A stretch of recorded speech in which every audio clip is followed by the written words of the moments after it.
Global warming और climate change के negative impacts के बारे में तो हम और आप बहुत अच्छे से जानते हैं, पर क्या उसके कुछ फायदे भी हो सकते हैं? क्या भारत इंटरनेशनल रिलेशंस में कहीं 3D चेस तो नहीं खेल रहा? इसी को समझने और समझाने के लिए स्टडी आईक्यू की तरफ से मैं प्रस्तुत हुआ हूं, भुवन झा। हाल ही में दोस्तों एक ऐसा न्यूज आया जिससे पूरे इंटरनेशनल रिलेशंस और इंटरनेशनल ट्रेड और कॉमर्स में हड़कंप मच गया है। न्यूज क्या है कि चाइना का एक कंटेनर शिप यह क्रॉस करता है आर्कटिक सर्कल को एक नए रास्ते से, जिसका नाम है नॉर्दर्न सी रूट, मात्र 6 दिनों में। अगर नॉर्दर्न सी रूट के बारे में हम लोग समझने की कोशिश करें तो यह रास्ता है बेरिंग स्ट्रेट से बाएं मुड़ेंगे आप, यानी कि पैसिफिक ओशन से जब आप निकलते हैं, बेरिंग स्ट्रेट क्या होता है? एक नैरो पीस ऑफ सी जो लार्जर 2 ओशंस को कनेक्ट करता है। तो यहां बेरिंग स्ट्रेट पे हम देखते हैं कि पैसिफिक ओशन कनेक्ट हो रहा है आर्कटिक ओशन के साथ, और क्योंकि ग्लोबल वार्मिंग के चलते अब आर्कटिक सर्कल के नॉर्थ पोल के पास में जो आइस है वो पिघलना चालू कर रहा है, तो उसका इंपैक्ट क्या हुआ कि अब एक रास्ता खुल गया है जिससे हम रशिया के ऊपर से होते हुए यूरोप के मार्केट को एक्सेस कर सकते हैं। वैसे इसके अल्टरनेटिव्स क्या थे? अभी तक क्या होता था? अभी अगर आपको यूरोप के मार्केट को एक्सेस करना था तो आपके पास 3 रास्ते थे। पहला, आप जाएंगे स्ट्रेट ऑफ हॉर्मूज से, दूसरा बाब अल मांदेब से, या तीसरा केप ऑफ गुड होप से, साउथ अफ्रीका के सदर्न मोस्ट पॉइंट से टर्न लेते हुए फिर यूरोप के मार्केट तक जाते। पर इन तीनों के कुछ चैलेंजेस हैं जिसको अब सॉल्व करता है ये नॉर्दर्न सी रूट, और इसी में भारत भी अपना घात लगाए बैठा है कि सही मौके पे स्ट्राइक करना है। चलिए सबसे पहले समझते हैं कि नॉर्दर्न सी रूट आखिरकार है क्या। तो जैसा मैंने बताया कि आप बेरिंग स्ट्रेट से निकलेंगे और फिर कुछ सीज हैं। अगर ईस्ट टू वेस्ट आप देखें तो हमारे सीज का ओरिएंटेशन कुछ ऐसा है। ईस्टर्न मोस्ट सी है बेरिंग सी, ये देखिए सबसे पहले आता है बेरिंग सी, ये रहा आपका बेरिंग स्ट्रेट। बेरिंग सी क्रॉस करेंगे आप, फिर चुकची सी क्रॉस करेंगे आप, ईस्ट साइबेरियन सी, लाप्टेव सी, कारा सी, बैरेंट सी, और फाइनली नॉर्वेजियन सी।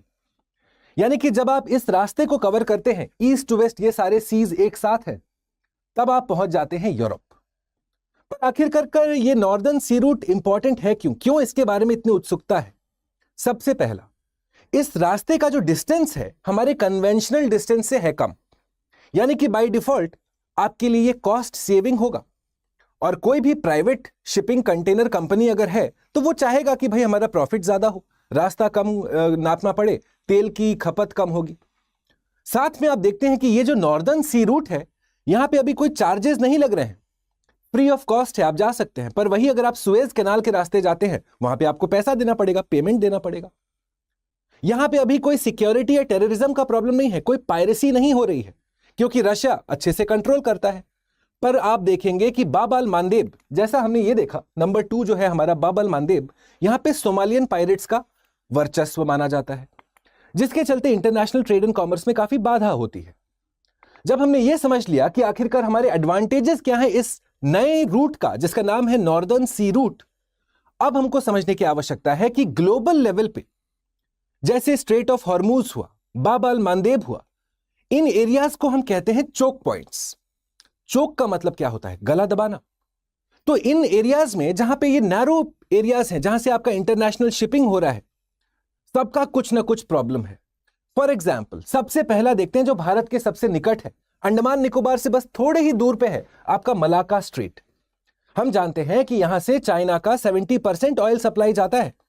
अगर आपको चाइना को रोकना है तो आप इस एरिया को टारगेट करेंगे, और इसीलिए आप देखते हैं कि भारत का जो ट्राई सर्विसेज कमांड है, यानी कि Indian army, Indian air force, Indian navy, इनका जो एक कमांड है, इंटीग्रेटेड कमांड, यह है अंडमान एंड निकोबार में। आप खुद सोचिए, हमारे सबसे बड़े प्रतिद्वंदी आज के टाइम पे यहां पे हैं और यहां पे हैं, पर हमारा जो सबसे इंपॉर्टेंट फोकस एरिया है वो है यहां मलाका स्ट्रेट पे।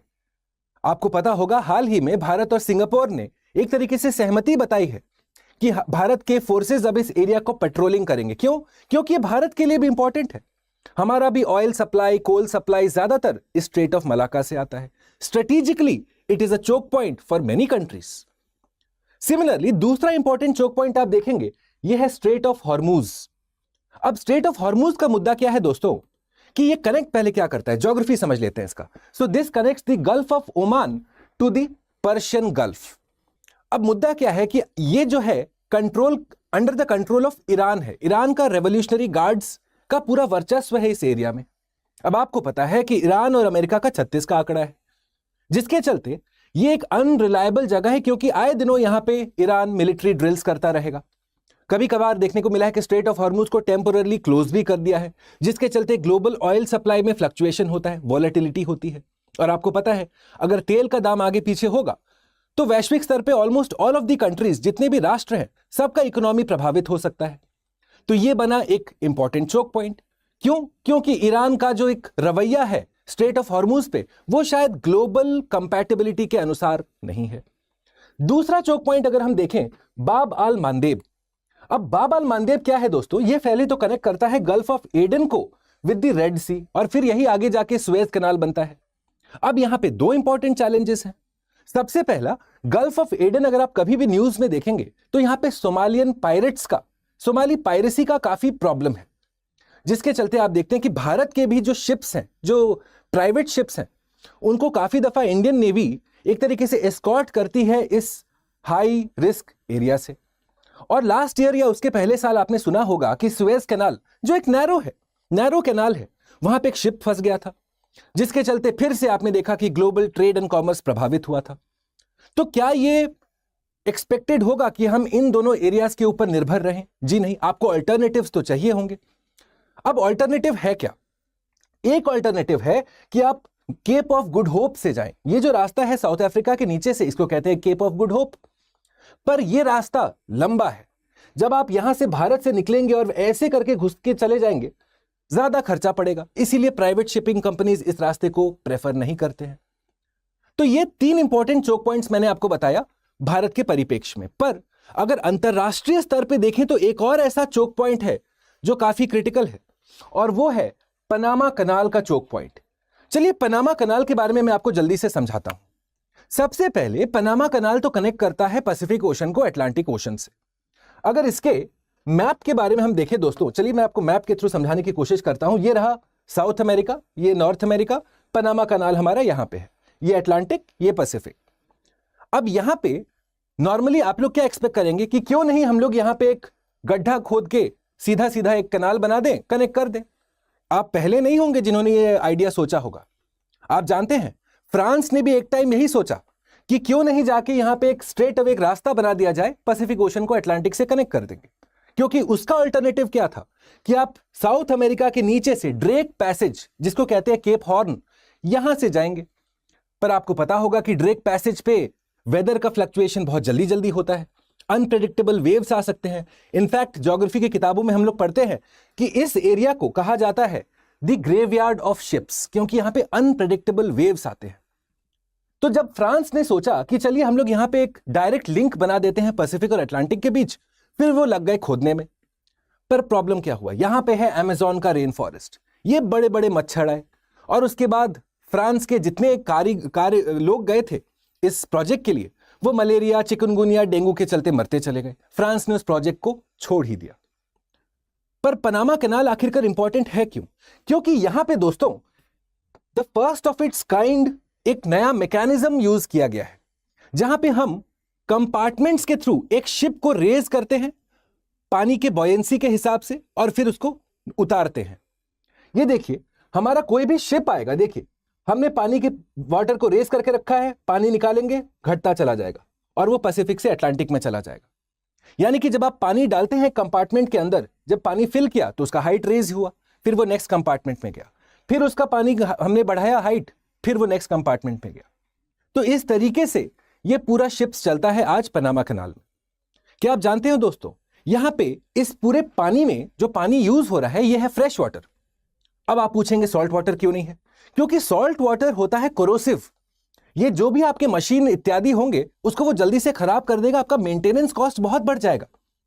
और इसीलिए फ्रेश वाटर यूज करना हमारा रिस्पॉन्सिबिलिटी है, दायित्व है, एक तरीके से हम फोर्स्ड हैं फ्रेश वाटर यूज करने के लिए। पर हम किसका फ्रेश वाटर यूज करते हैं? दो लेक्स का, एक है मीरा फ्लोरेज लेक, दूसरा है गातून लेक। अब आए दिनों देखने को मिलता है कि इस एरिया में वेदर कंडीशंस जो है वो चेंज हो रही हैं, वेदर पैटर्न्स चेंज हो रहे हैं। पहले जितना बारिश होता था अब नहीं हो रहा है। जिसके चलते जो फ्रेश वाटर अवेलेबिलिटी है वो है कम। तो मुद्दा क्या हुआ कि पहले अगर ज्यादा पानी होता था तो आप बड़े बड़े शिप्स लेके जा सकते थे क्योंकि बॉयंसी का कॉन्सेप्ट है, पर अब कम पानी है, पानी का हाइट कम है, तो छोटे शिप्स जाते हैं।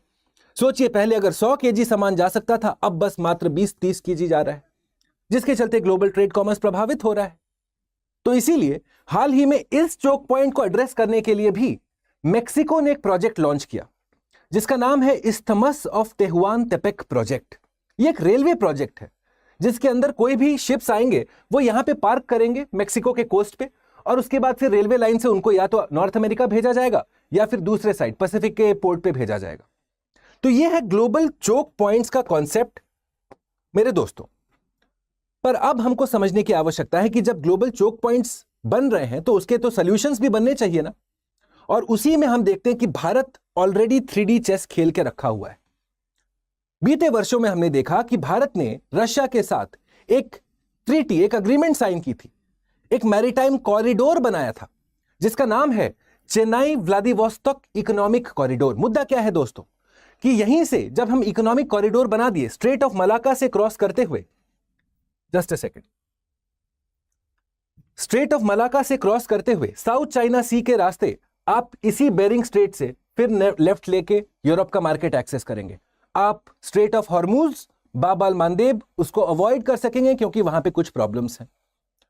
और हाल ही में जब हम देखते हैं कि अब भारत एक तरीके से डीकपल हो रहा है यूनाइटेड स्टेट्स से, जहां पे ब्रिक्स एक अल्टरनेटिव की तरह उभर रहा है, और ब्रिक्स के 3 बिगेस्ट मेंबर्स इंडिया, रशिया और चाइना, अब तीनों में एक तरीके से कॉमन एजेंडा सेट हो रहा है।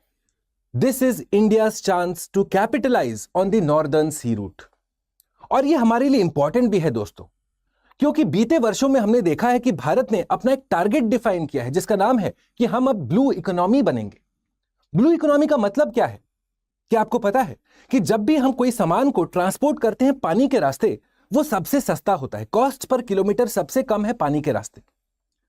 और इसीलिए अब भारत देख रहा है अपने समंदर की तरफ कि क्या हम ओशंस के रास्ते ट्रेड एंड कॉमर्स को बढ़ावा दे सकते हैं। इसीलिए आप देखते हैं कि आजकल पोर्ट डेवलपमेंट पे काफी जोर है। हाल ही में आपने देखा महाराष्ट्र में वधवन पोर्ट का शिलान्यास हुआ, पालघर डिस्ट्रिक्ट में। भारत ने गैलेथिया बे प्रोजेक्ट अंडमान निकोबार में भी ऑलरेडी उसका एनवायरमेंटल इंपैक्ट असेसमेंट चल रहा है। आखिरकार क्यों कर रहा है ये भारत?